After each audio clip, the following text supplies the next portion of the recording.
This session is on motors and magnets, which is in paper 2 and is in combined and triple science. Around a magnet is a magnetic field, and it's the area around a magnet where a magnetic material, iron, steel, cobalt and nickel, experience a force. A permanent magnet has its own magnetic field, and you need to know how to draw the magnetic field around a permanent magnet.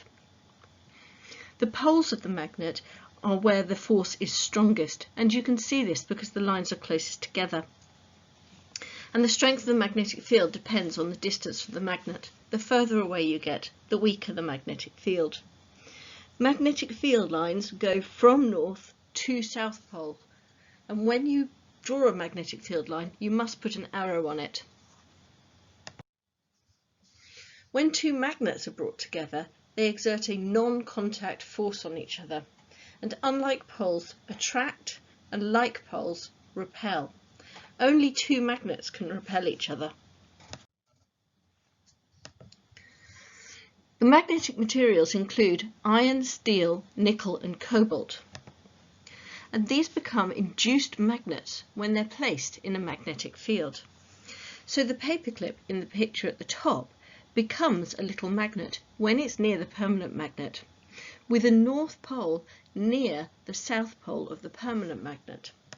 This means that an induced magnet will always be attracted to the permanent magnet.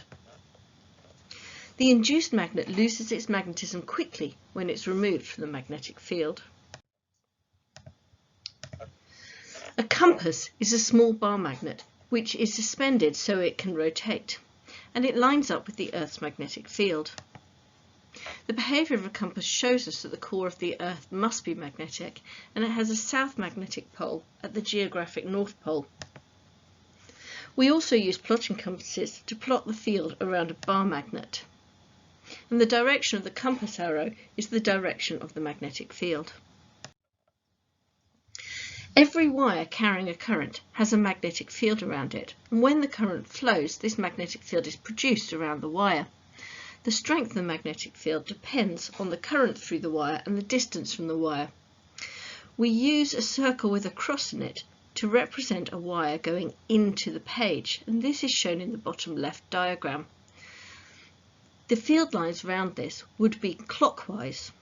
If the current was coming upwards, the field would be anti-clockwise. However, on exam papers, they almost always use the cross to show the current going into the page, as it's easier to print. A solenoid is a coil of wire, and when you get your wire and shape it into a solenoid, it increases the strength of the magnetic field. The magnetic field around a solenoid has a similar shape to that of a bar magnet. When you add a core to a solenoid, it increases the strength of the magnetic field again, and we call this an electromagnet.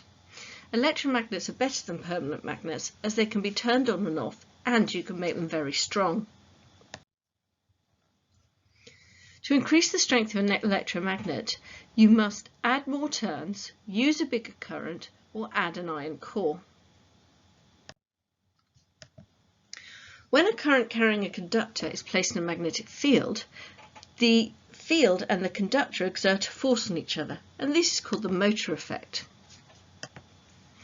We use Fleming's left-hand rule to represent the direction of the force, the current, and the magnetic field. For a wire carrying a current in a magnetic field, if it's at right angles to the magnetic field, we can use the equation that the force is equal to the magnetic flux density times the current times the length. The force is measured in newtons. The magnetic flux density is measured in Tesla, and current is measured in amps. The length of the conductor is measured in meters. This equation is on the sheet, so you don't need to remember it. We use this motor effect to produce an electric motor. A coil of wire carrying a current in a magnetic field will rotate, and this is the basis of an electric motor. One side of the wire is pushed down and the other side is pushed up. This causes the motor to turn. The split ring commutator reverses the current every half a turn to keep the motor spinning in the same direction.